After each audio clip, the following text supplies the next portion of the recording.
Tech is growing, it's emerging fast. I'm really excited to introduce our three guests today. And so I'm going to have you guys each introduce yourselves, tell us who you are, what you do, and then we're just going to jump into a great conversation. So let's go ahead and start with you, Derik. Excellent. Thanks, Diane. Derik Ellis, I'm the CEO and founder of a company named Vessel, established here in Boise in 2017. We are a SaaS company now. We started as a consultancy, and we provide smart manufacturing assessments for consultants that are trying to help small and medium-sized U.S. manufacturers.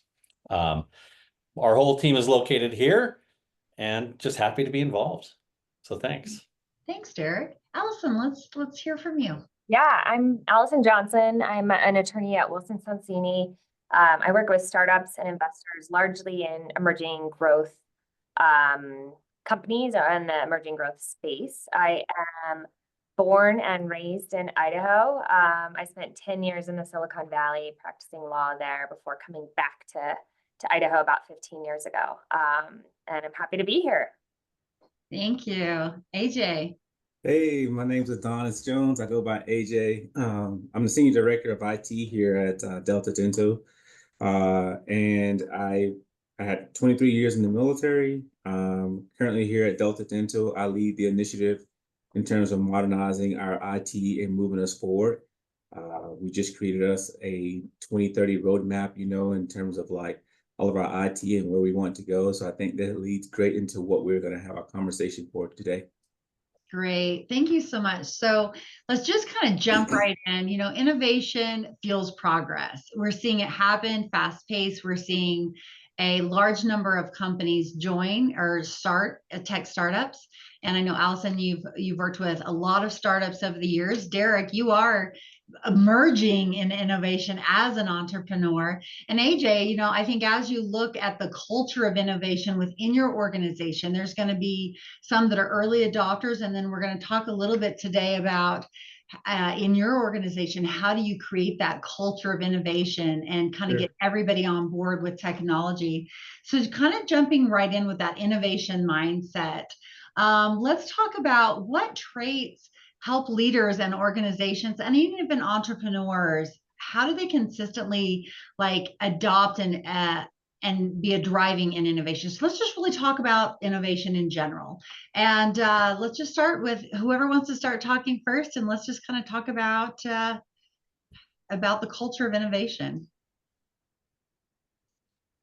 I think with the culture of innovation, it had to start from the top down, Probably something that you might hear within this panel here is basically the word buy-in. You're going to hear that a lot. And so, when you start talking innovation, you have to ask the board and the senior leadership. It's like, what's your appetite for risk?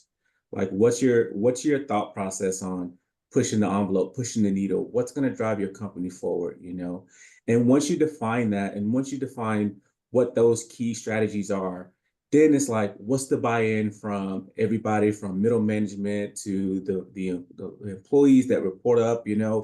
What's that mindset, and are they on board with buying into the innovation and the technologies that's moving us forward? And those key pieces to me are very crucial when you want to talk innovation and driving your company forward, because if you don't have buy-in, at least from that top down or the bottom up, it won't succeed.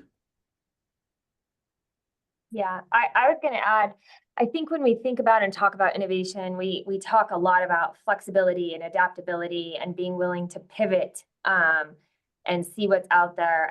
I think people understand that to generally mean, what is being an innovative company. I think the piece that we oftentimes don't give enough attention to is balancing that with focus and internal focus. So knowing who you are, knowing the direction that you're going, if you are going to grab onto every shiny new thing that comes your way, it's going to also take that focus away from your organization. So I think that when you're trying to build an innovative company and culture, you have to be balancing those things about what is your focus, and also, how can you pivot and be flexible? And I think having a data-driven organization really helps. So if you're going to go to your senior management and ask for an increased headcount, I think being able to justify why, right? Hey, we've seen that by using this particular product or service, we can increase response time to our customers by 100%. So we can see twice as many customers a day and get them accurate responses. So, you know, it's a buy-in now. Like AJ said, you got to get that buy-in, but justifying it with data, I think, is really important as well. 100%. Yeah, I'd agree with that. You know, for us, we're really small. We're a self-funded. I'm going to call us a startup because really we've only been a SaaS company for 8 months now. We've been in consulting for close to seven years plus. And for us, it's just really tight collaboration. We're always talking about how we're going to collaborate to innovate together, and then shared mission and purpose. As long as we stay aligned around what we're trying to achieve for that customer, we see innovation happening rapidly. Yeah.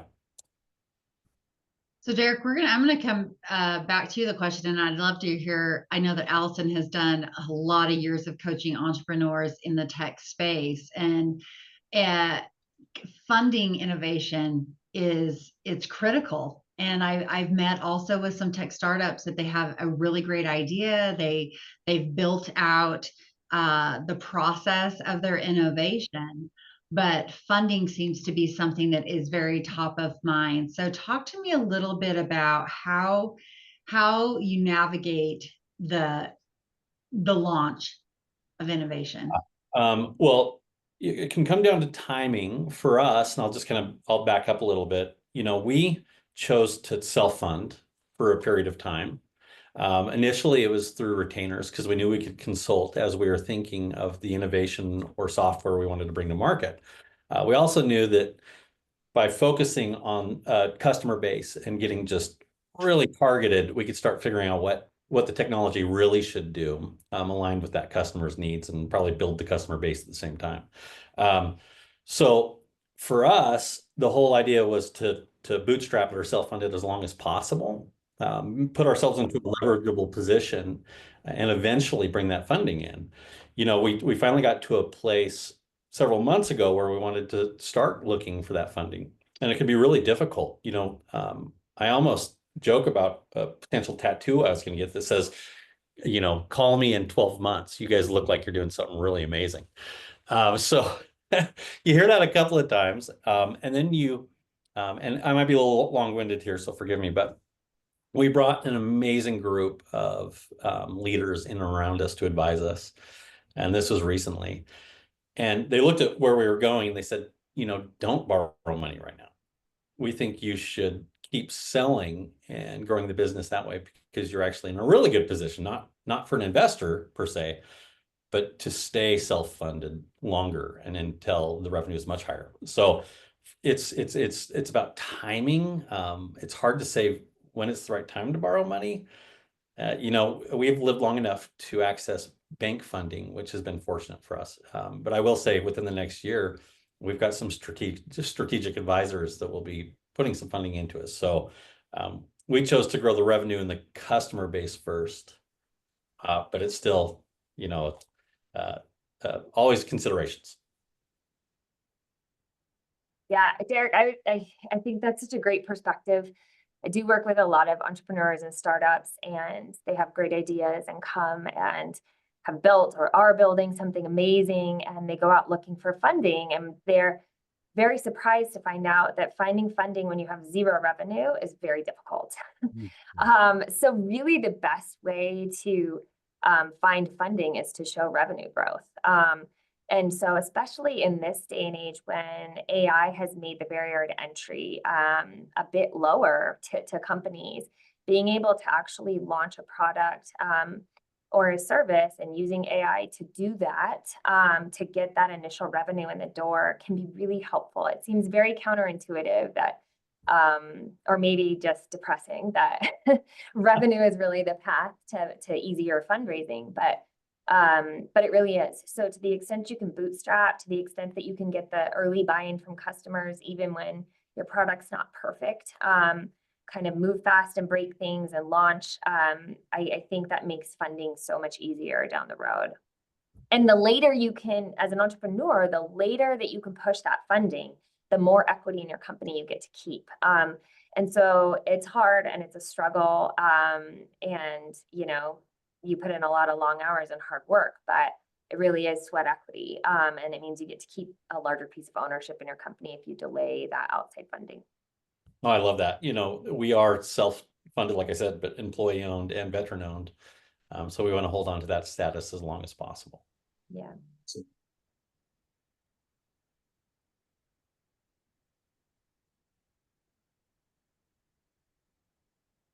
You're on mute.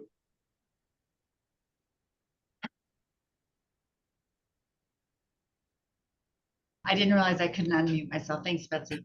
I'm like, I can't. It's the first time I can't actually not, you know, talk.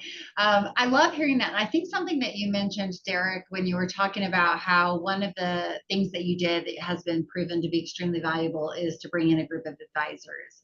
And I know that that's something that, Alison, you've done a lot of, is creating that coaching space. And so I'm going to open up a question to you, Alison, but then Adonis, I want to hear from you too, because you and I have visited a few times, and you have a couple of children that are looking to launch as an entrepreneur in that space too. And so this could be great advice for you to pass along to them. And then, then we're going to talk about a little bit about how Delta Dental is adopting innovation. But Alison, tell us a little bit about, like, what are some of the best practices and advice that you give when you first start meeting with those entrepreneurs that want to jump in? There's a lot of different areas to give advice in, but you know, as an attorney, the best advice that we can have is set yourself up early correctly in terms of who's owning your company, making sure that you get the proper paperwork so that when you hire somebody and you're all happy and working together to form a new technology, that you're very clear about who owns that technology. Is it the company? Is it an individual? Because we like to say, navigate the divorce before you navigate the marriage, meaning, you know what this looks like if things go bad. And I think so oftentimes that step is skipped because people are so excited about what they have in front of them. But so that's just the baseline. Like, make sure you're set up in a good spot to grow the company, and to be able to attract that funding later, because nobody's going to invest in a company with not good fundamentals and, you know, underlying cohesiveness about who owns this technology. So that's step one. And then step two, I would say, talk about your idea, get prospective customer feedback, get feedback from as many people who are willing to listen to you about what you're launching. I think many times people operate in stealth mode for a very long time. And ideas seem really fantastic in stealth mode because you're passionate about it, right? But it doesn't really matter if you're passionate about something. It matters if your ultimate customers and end users are passionate about it.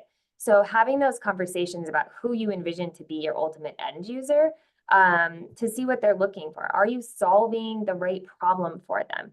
And I think those conversations are just so valuable because they will help you decide where to put your resources and where to pivot.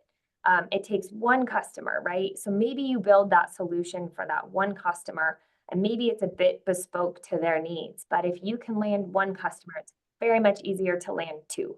And this goes to if you're selling a SaaS product or a service.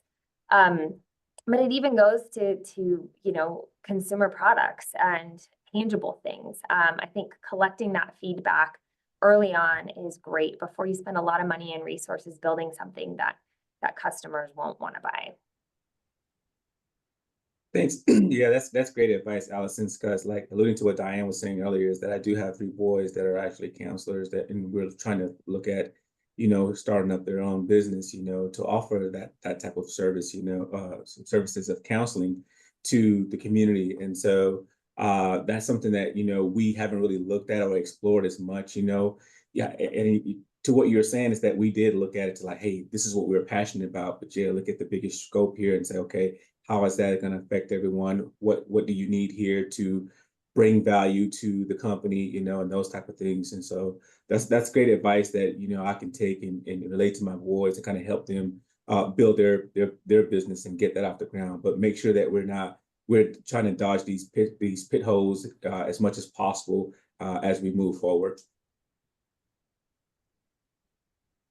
Yeah, I think that's really good. And when I think about, you know, you had talked at the very beginning when you were talking about the structure of Delta Dental and the, you know, how do you immerse innovation into employees that maybe have been there a really long time, and that means they've got to, you know, in some ways relearn their job a little bit. And I think about that in some ways there are some barriers to innovation, right? And for companies, not just companies, but I know we've talked a lot about tech entrepreneurs because we're the Tech Council, but when we think about entrepreneurs in general, bringing on tech tools, whether it's a company of the size that you work for, or whether it's just a small business that says, I know that if I don't bring in some amount of innovation as things are happening so quickly, then my business is going to slowly kind of like move behind.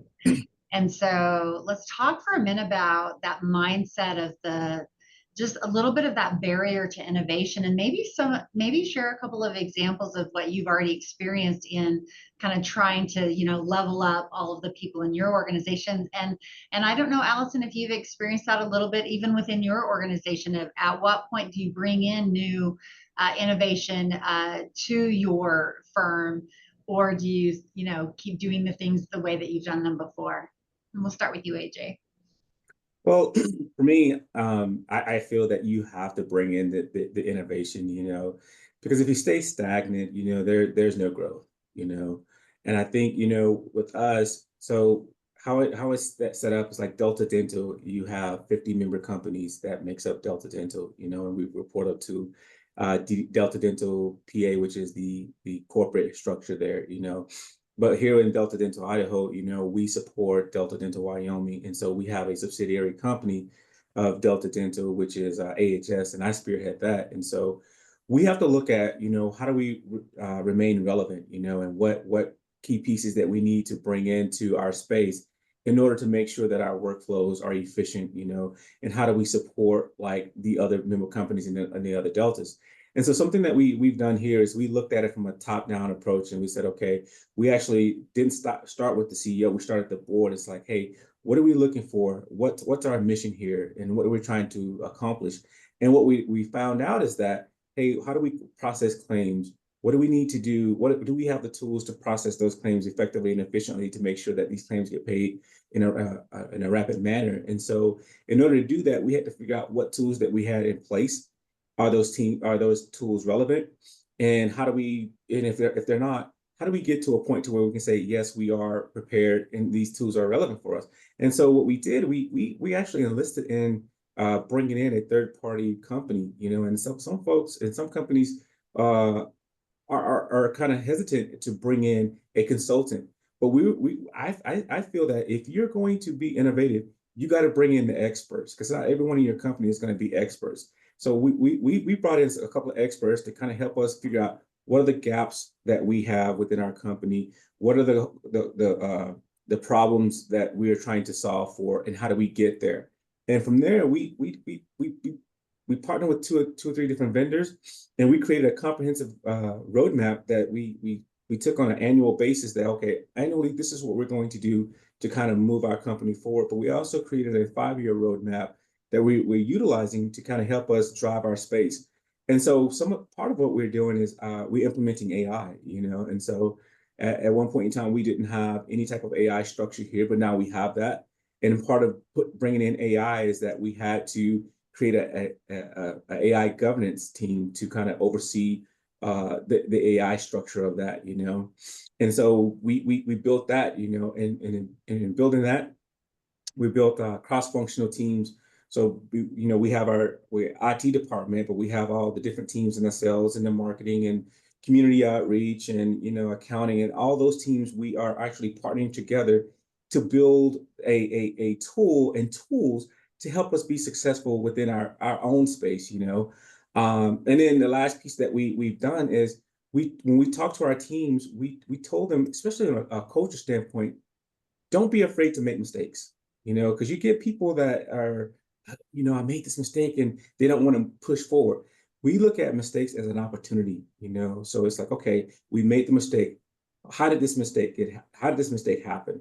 Let's go back to point A here and figure out what it is that caused that mistake, and how do we fix it moving forward. And so once again, here we look at mistakes as opportunities, not as a bad thing. I love that. That goes back to the, like, how do you create an innovative culture conversation that we started out with. And I think it's the right message for large companies that have big executive teams. And it's also the right message for startups who bring in that outside capital.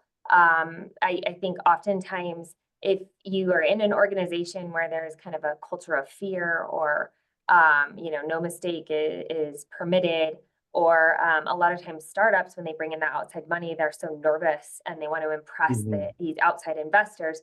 But in those kinds of cultures or situations, people often hide the ghosts, right? They make a mistake, they know it's an issue, and they put it aside and try to address it. But they would be so much better served by bringing it out in the open and saying, we did this, right? We made a mistake, or we made a judgment call and it didn't turn out the way we thought it would. Here's what we learned from it. We're seeking additional learnings. We want to hear your thoughts and perspective on this. And those are the best companies, right? Those are the best companies that, can really propel themselves into the future by having that open conversation. And then I was just going to add, I think innovation also requires time.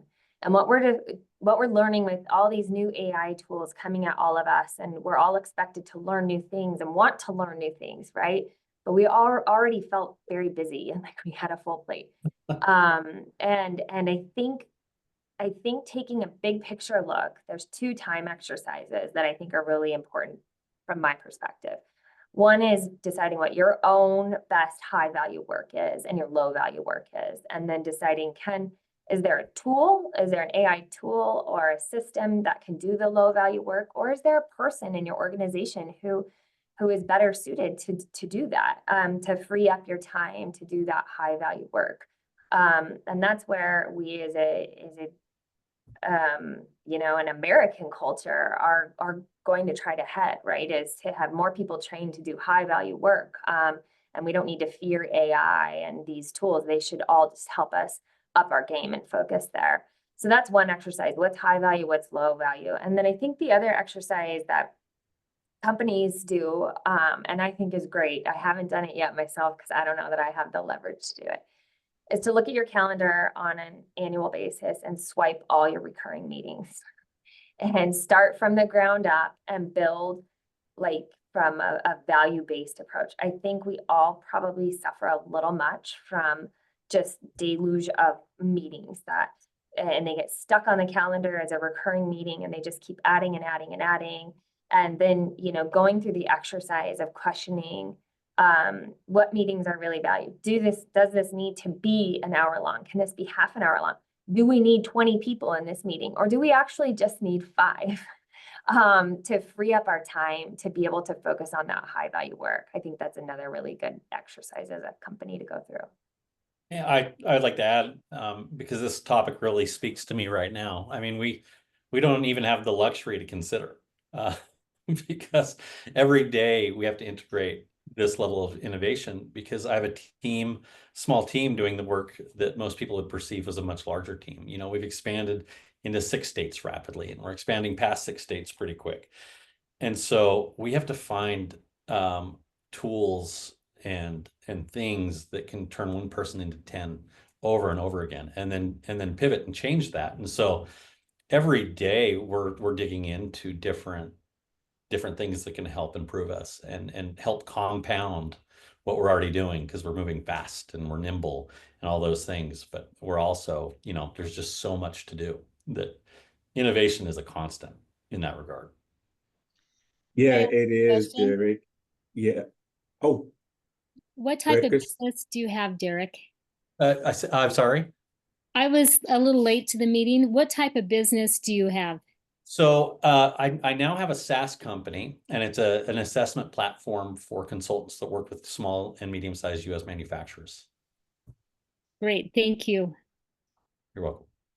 So I love that you brought up time, Alison, and meetings, because I've been, thinking about like what our meetings could actually be 45 minutes, what 45-minute meetings could actually be 30 minutes. I think that, when we started really going into the virtual space with Zoom calls, it was like automatically setting things for an hour, but do they need to be an hour? And how can we just be more cognizant of our time? And so with time, what is one of the biggest time savers now is utilizing automation and AI in a lot of ways too. It can help you write agendas and write up minutes of meetings. So before we open up to any other questions that we have, and we'll bring everybody on, Rob will bring you and Christopher and Kristen on, is what are some of the tools that you use? I've been looking at some myself, and you can also get too excited by too many tools. I think we talked about that. Like some people want to be on social media. I want to play with new softwares. And so I can spend a lot of time just playing. The other day I was playing with different video options of recording and sending meetings, like sending information versus having a meeting. I've played with Vidyard and quite a few of those. So Derik, let's start with you. And then I would love to hear like some of your favorite tools or some of the things that you've played with, maybe some things that our listeners would go, oh, I haven't tried that. That's been a huge time saver. So I've actually stuck with this one, and I'll talk. My curse is that I will enter into a product and stop using it within a day or two, and then have to come back to it. But lately, I've been using something called Sintra, which is using agents to help me. I'm a dyslexic, typical founder, creative, visionary, and I'm chaotic at times, and so. It provides a number of agents that help you with different facets of the business and personal life, and it helps you organize around those agents. And they check in with you every day. It's actually quite amazing to me. Of course, I use Grok and Chat GPT and all those other tools, but that's the latest and greatest. Is a number of agents that organize my life for me. And it's Sintra. Is it SINTRA? SINTRA. Thanks. You're welcome. I think too, like, when it comes to time, I know it's like, yeah, we want to use the latest tools and the software out there to help us with that. But I think as people, and especially as leaders, we have to make that time, And so with that, I say this because like when you schedule the meetings, like you said, Diane, oh, we make it at the hour, Hey, should it be an hour, like you said? We don't know. But what we started doing is that instead of making the meetings an hour long, we make them 50 minutes. So instead of having them start at the top of the hour, we have them start at 10 minutes after the hour and let them in, 10 minutes before the top of the hour. Those are little things that you can utilize to kind of help get some time back, and feel that, okay, this meeting was productive for me, or, I have time to, take a break before we go to those back-to-backs, and things like that. That's one thing. But what we're doing here is that now we've incorporated Copilot in our day-to-day now. And so what we're going to do is that you can take an analysis of all the meetings that you have within Teams. And so we'll take that, and now we're having all of our meetings recorded and transcribed. And so we'll take a look at it and say, okay, should this meeting have lasted this length of time? How many people spoke within this meeting? Do an analysis on this and revise those meeting invites and say, okay, I don't feel that, the four of you should be in this meeting. Okay, we're going to exclude you from the meeting. And based off of the transcription and the recordings, I felt that this meeting should now, instead of being 50 minutes, we'll change it to like, say, 30 minutes, 35 minutes or something like that, And so that's something that you can do with Copilot is analyze your meetings and use those recordings and use those transcriptions to get you a good data-driven decision that says how this meeting should be structured and how it should be ran. That's amazing. That's such a great idea, because I think people leave meetings, and whether you're using, an AI note taker or whatever, but you leave and you know when it felt productive to you, and like Sure. you were a contributor, and you know when it didn't. But so few people go back and really analyze, and I don't know that we really had the tools other than that, feeling of there's too many people in the room here, or I didn't really add value, or whatever. To have an actual like post-mortem of a meeting to go back and analyze and make sure that it was productive from an analytical perspective. And you want to have the open space to allow people to talk and experience and observe, but I just think that's such a fantastic idea to do a look back of meetings. Yeah. And then what we started doing too is just making those folks, instead of making them as required, making them optional, and just, okay, based off of these last 2 to 3 weeks, I didn't see you contribute much. Not saying that you aren't a contributor or a team member, but it's like, I want to make sure I'm getting the best value of your time here. So I'm going to make it optional. If you feel that you have something to contribute, then please join. But if not, you don't have to. And I want to add something that I think dates me a little bit, because loved having meetings all the time and love sending emails out to people. And, my team, they're all on Slack and they're using Jira and these project management systems. And they're just like, just run the communications through Slack. We'll pick it up if it's, if it's for us. So it's a little bit of a retraining for me generationally. They're all, most of my team's used to using tools to communicate outside of meetings. So. Yes. Yep. I love that. I think when I think about like this desire to be inclusive and bring everybody into the meeting, as you were talking, AJ, I was thinking, how has that been received? Are there someone you say that you no longer have to come to this meeting? Are they like, that's great, or like, oh, now I'm going to feel left out? So I think it's kind of like navigating that, of really articulating, because I think about always having I would have these team meetings in my prior role with all 12 people, but only 2 of us really had something to discuss. And so really, and then you think about the price of that time. Right. So to the organization or to the, to whoever's writing that check, right? When I think about a board meeting or our strategic planning session with our entire board and thinking about the cost of each one of their hourly time, like that, we have to just think about there is a cost also to involving people in a meeting, because it pulls them away from possibly other work that they can do. That's right. Yeah. And so with that, you know how sometimes you can end the meeting and say, if it's early, it's like, okay, I'm going to give you back 5 minutes, Well, it's like, okay, I'm going to give you back 50 minutes. I'm going to give you back 30 minutes by making you optional here, And it's been well received. They're like, oh, okay, well, I didn't feel that I was bringing value to this meeting. I just felt that I had to be at the meeting, or something like that, And we should, as leaders, afford our team members to have a voice to say, okay, am I bringing value to this meeting?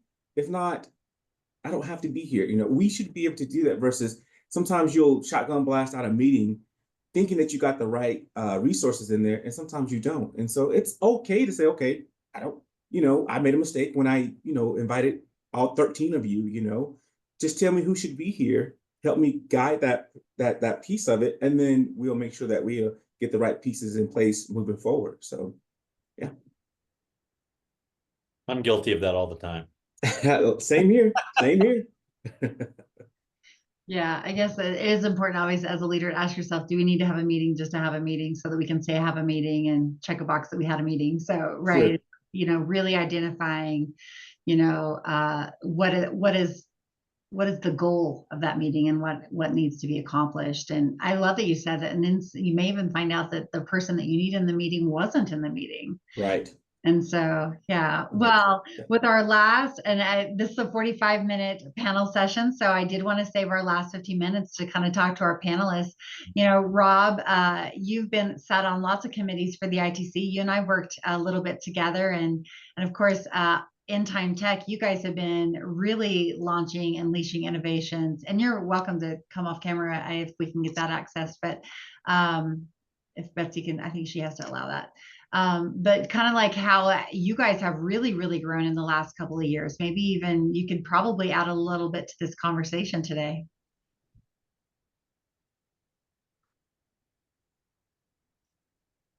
I see him off mute.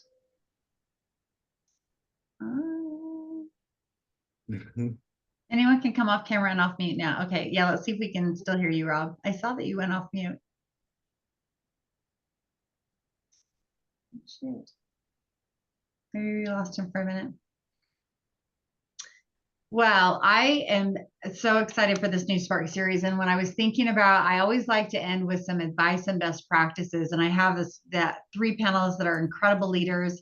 You're all in very different spaces. And so when you think about the next, I always try to think about like the next 2 to 3 years. I try not to think 5 years because anything that I would think about is not going to happen because the evolution is so great.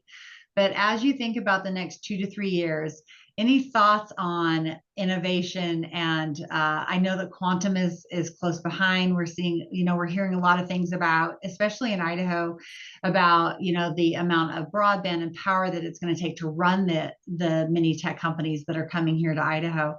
So, just any thoughts or on the future? I know that we're exploring LLM, of course, so large language models around the idea of recommendations to manufacturers. And so we're going down that path. And I think that's a space that a lot of people are exploring. And then AI is moving so rapidly. I'll just say openly, who's to say where we should adopt and how we should adopt? Because in a week it may be different. Yeah. And with that, to piggyback off of you, Derik, it's like cybersecurity, I mean, those are things along with, infrastructure, those two go hand in hand, is that you have to stay on top of those and make sure that you are really keeping a pulse on it, because the cybersecurity space is changing rapidly. The bad actors are, multiplying daily. And so you need to ensure that you have a good team and a good roadmap and a strategy in terms of protecting your data, data at rest and then your data in movement. You got to make sure that you're protecting it all. Also, with that, you need to make sure that based off of resources that you have, get the best that your company can afford. Don't try to go with the bare minimum, because sometimes that'll turn around and bite you.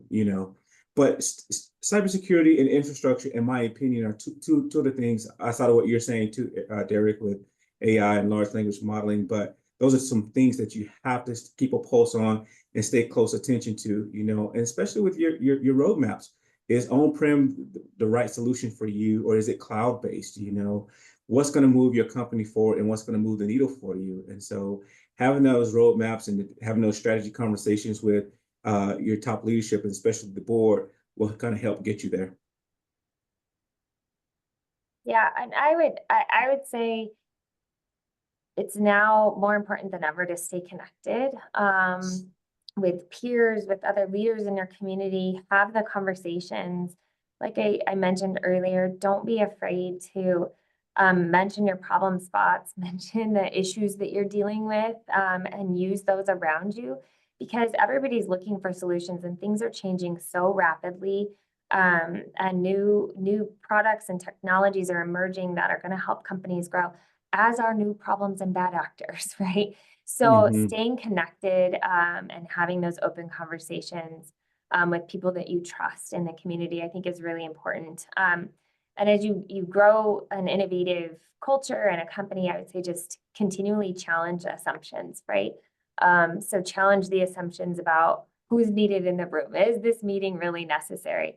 Challenge, love them or hate them, have a little Elon in you, if your team is saying the only way to do this is with these resources, challenge it and see if there's alternative ways. Can you partner with somebody rather than building a code base from the ground up, right? Absolutely. Is there something that can come in and take half the budget to fill the same resource, and make sure that you're considering that? So I would say, as you plan out your roadmap, your technologies, challenge those assumptions and challenge one another as you grow your company.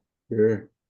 Empower your people, and our ITC chair, I worked with him and do some one-on-ones with him, and that's where I got that mindset of the mistakes. Instead of it being a failure, you create it as an opportunity. And that's where I got that from, and it ever since that day I've had that meeting with him, it ring true for me. And so we just got to make sure that we empower our people, and have them to, like I say to my team, remain curious, remain hungry, and let's drive this thing together. All of us, whether it's IT in the business, let's move together collectively as one unit here. I love that. And if you're our size and at our stage, everything revolves around the customer. Live with the customer, know them really well. They're going to help you build it out. And then new customers are going to come because of that customer. It's everything. So. Yep. Rob, I see you were able to come off. Can we hear you? Can you hear me now? Okay. Yeah, I'd love to hear some of your perspectives from listening in today.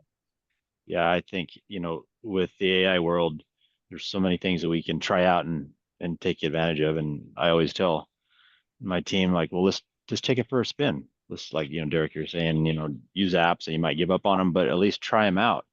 Mm-hmm. And I can think of several AI tools that we use.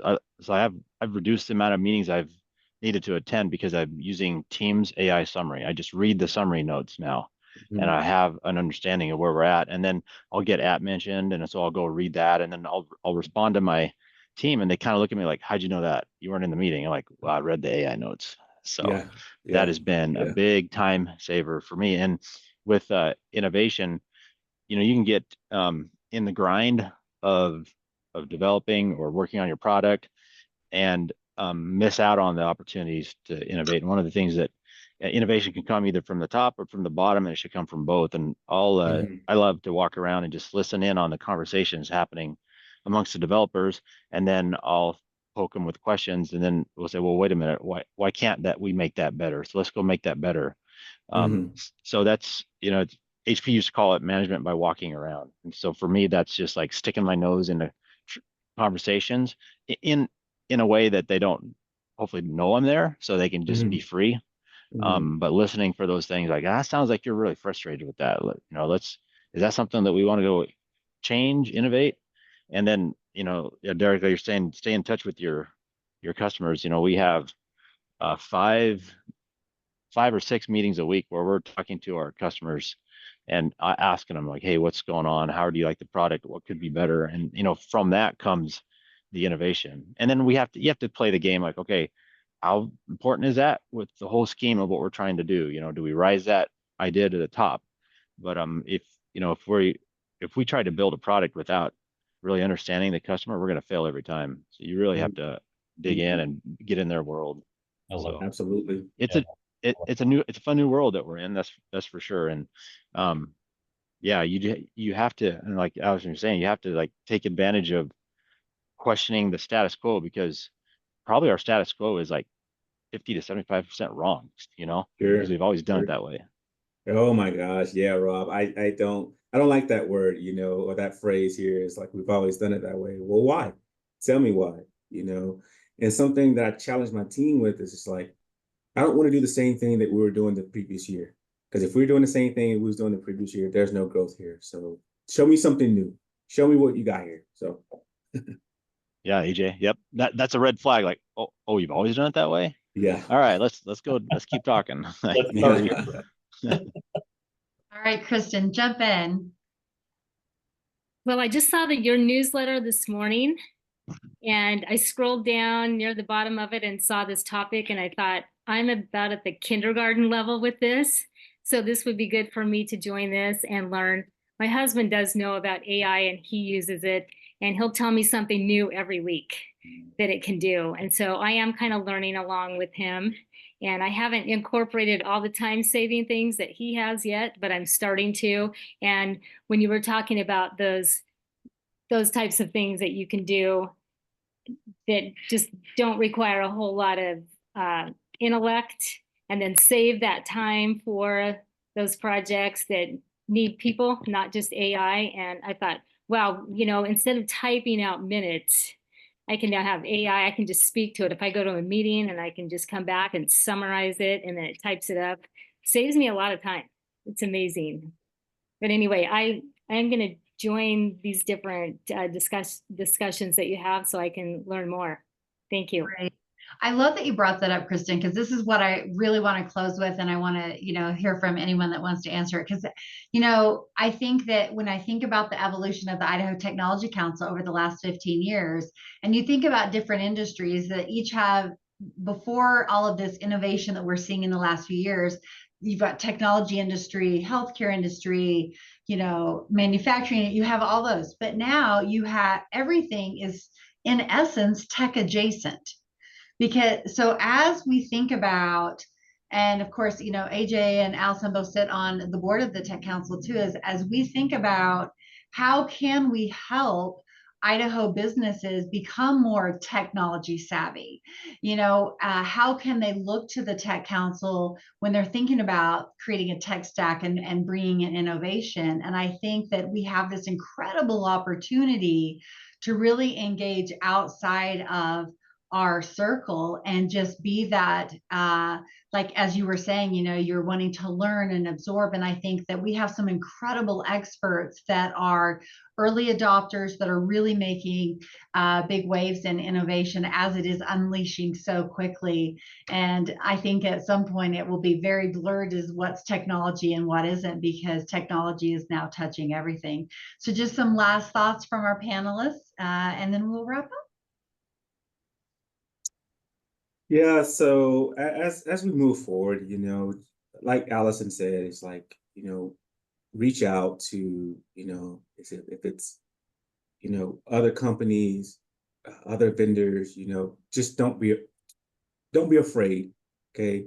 A lot of us, we aren't professionals in this, we're not experts here, ask the pertinent questions, and there are folks out there that can help you, get to the goal that you're trying to get to, and so with that, I leave everyone with the fact that with AI and things like that, don't let it be a deterring factor, because some people don't understand it as well as others, but they'll say, well, it's going to render some people's jobs, and get rid of jobs. But it's like, no, not necessarily. I look at AI as an opportunity to increase your workflow and to make it better versus removing jobs.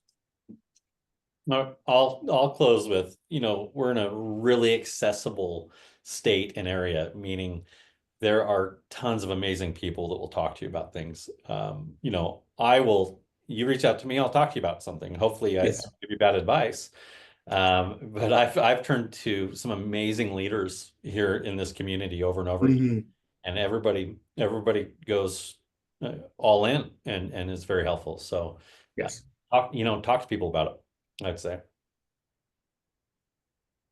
Yeah, I agree with everything that you guys have said. And, I think having taking an optimistic perspective on the time that we're in right now, and using that as a launch pad to see how you can be a better worker and leader, and how your team can be better, is really, it's an exciting thing, and not something to be scared of. And Kristen, to your point, at some level, we're all kindergartners in this because it's all so new.